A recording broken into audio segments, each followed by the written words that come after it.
I love walking in my neighborhood. I never get tired of walking past the beautiful old homes on the west side of Petaluma.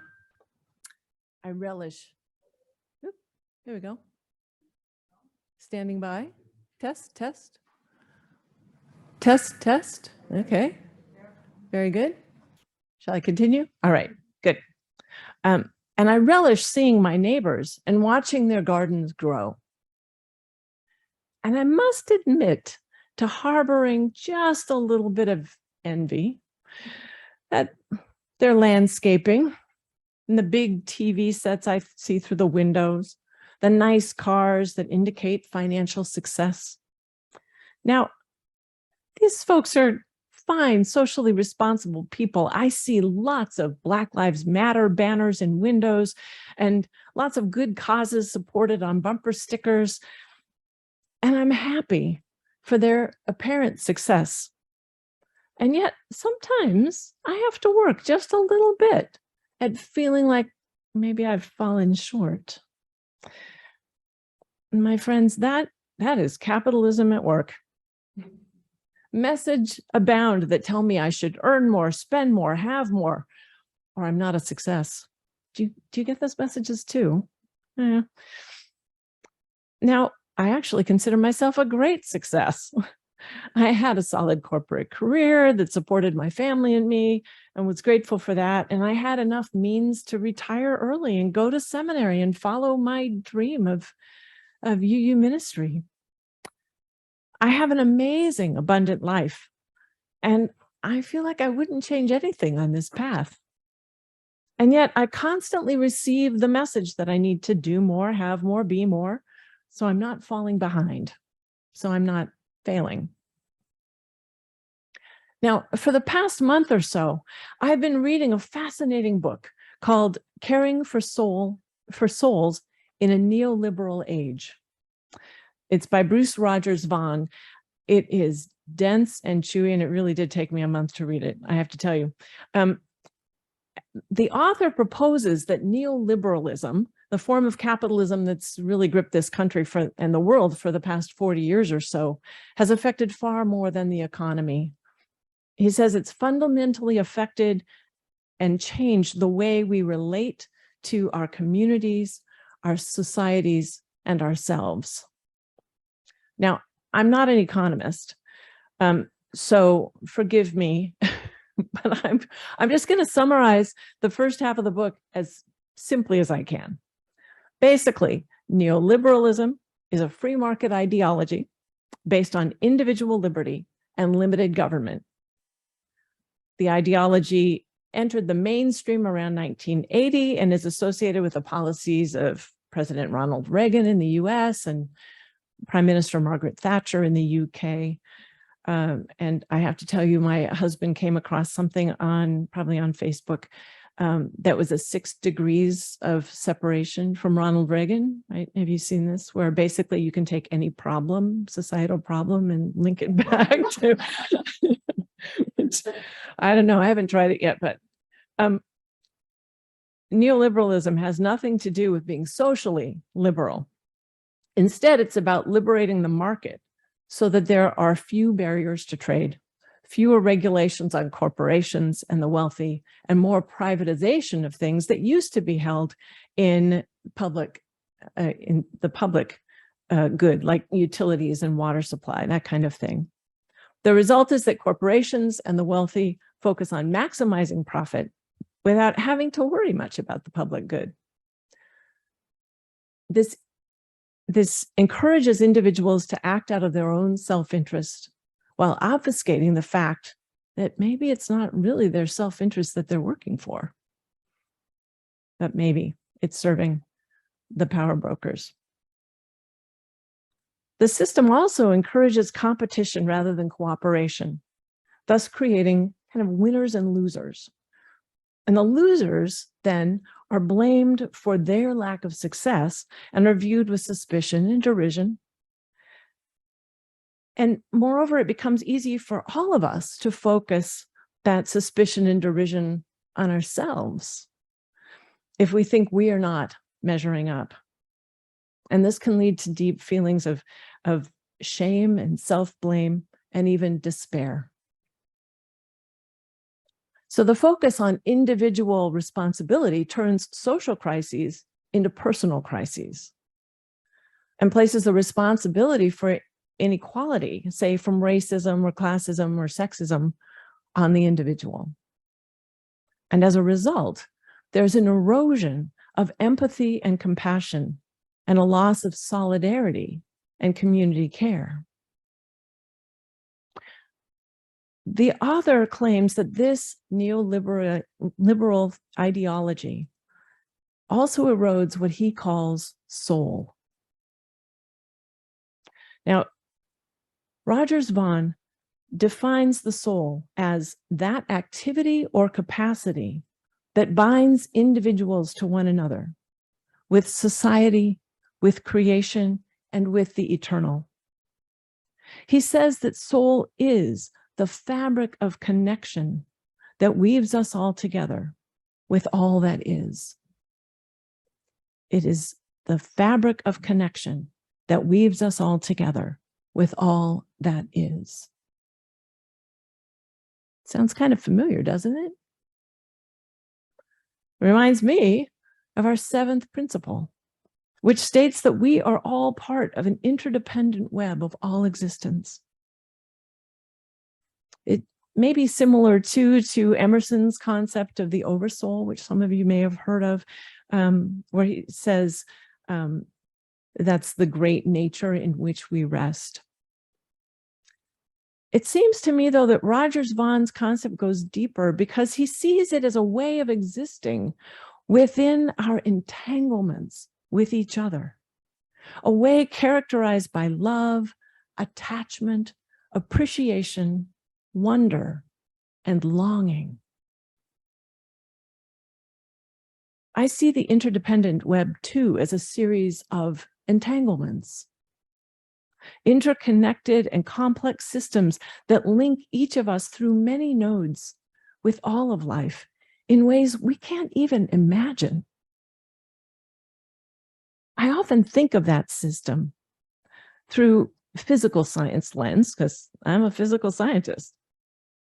So I really appreciate Rogers Vaughan characterizing this and bringing it back to me in terms of love, longing, appreciation, attachment, and wonder. The radical individualism that is fostered by this neoliberalism works against the experience of soul. It can cause fragmentation and isolation and a sense of competition that makes people feel disconnected.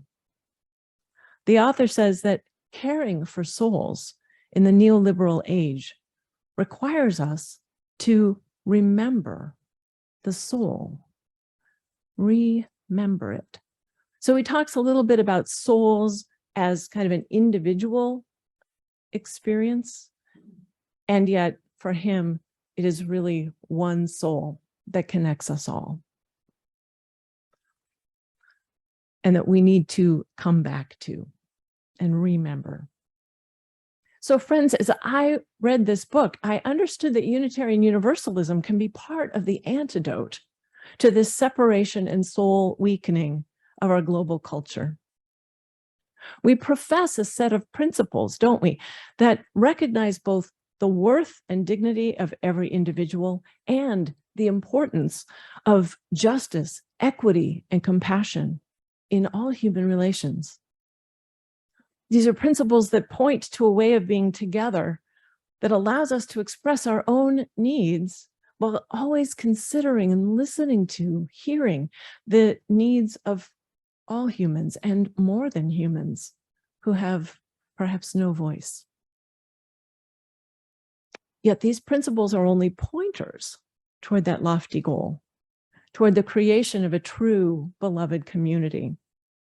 To get there, we have to be aware of the messages of separation that we receive all the time, that we're less than, that we need to strive more, that we need to do things differently, that that success or failure can be measured by where we live or what car we drive, or those obvious measures of success. We must practice the remembering of the human community that we seek. So how do we, as individuals and collectively, restore soul?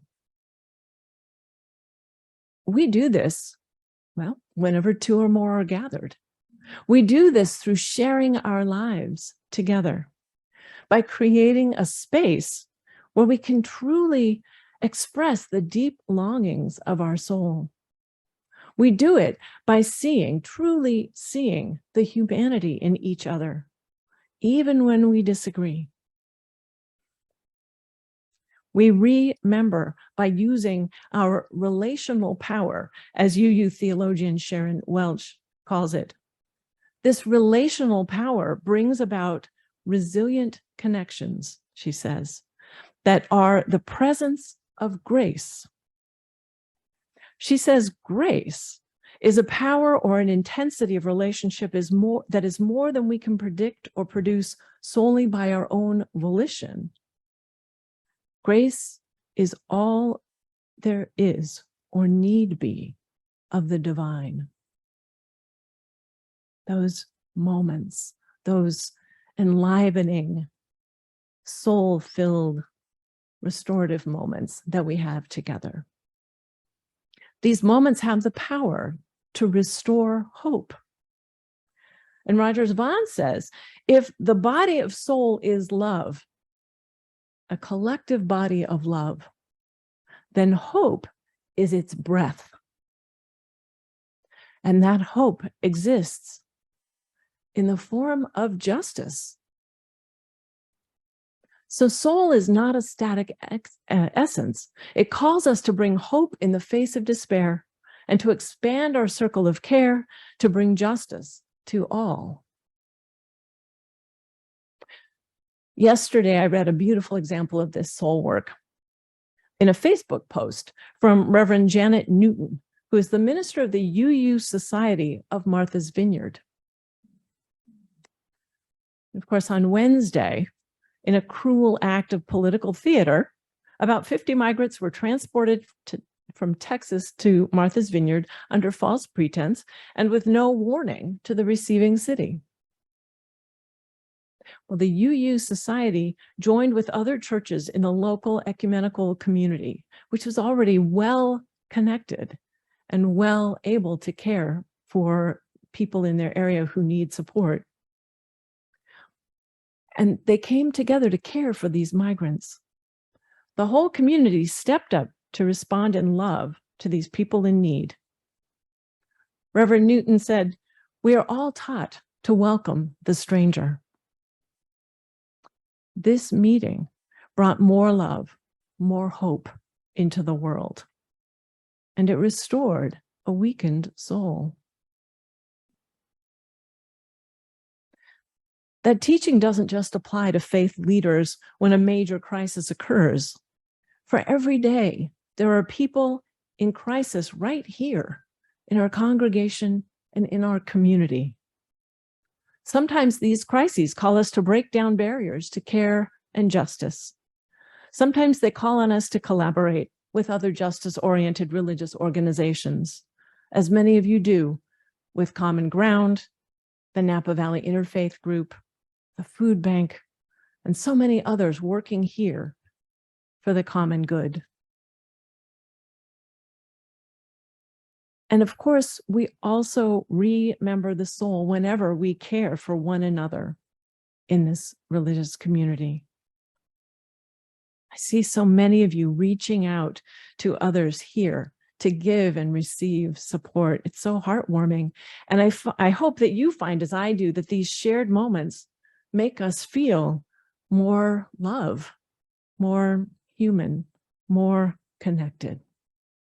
And it's such a blessing. Well, it turns out, according to Rogers Vaughan, that love overrides the neoliberal system. That is good news. When individuality arises in a collective context, in the entanglements of community, that's soul. When we share each other's pain and recognize our complicity in it, we create a peculiar sort of solidarity, a common life rooted not in sameness, but in deep respect, obligation to, and thus love for the infinite and unique value of every individual. This is the solidarity that sustains soul.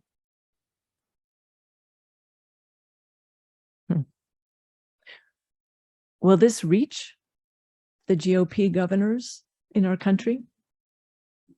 Will it have any effect on the captains of industry for whom the deck is so stacked?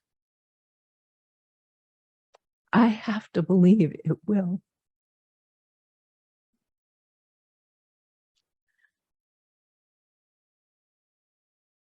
I do. It's hard, isn't it? It's hard, but I have to believe it will. For if all people are connected through soul, then so are the oppressors.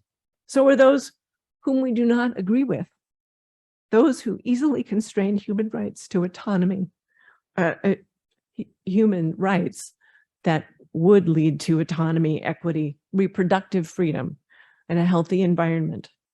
I have to believe that our work of restoring soul, of reconnecting to each other, of rebuilding this interdependent web affects them too, because we are all connected through all those entanglements. And I believe we will prevail. So now we must be vigilant about the capitalism, the lingering white supremacy culture that creeps into even the most liberal of religious institutions. It's here. It's here. But we have to be vigilant.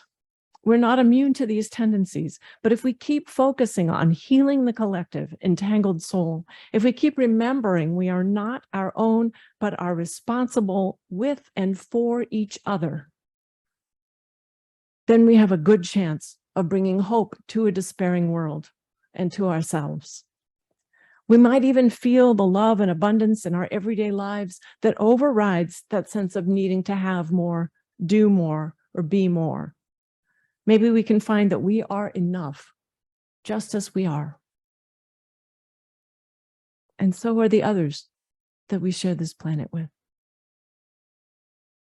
I will close with the words of Reverend John T. Morehouse. He writes, "Whose are we? We are part of the divine in ways we can't see. We belong to each other in ways we can't always see, in a connectedness that goes beyond the rational.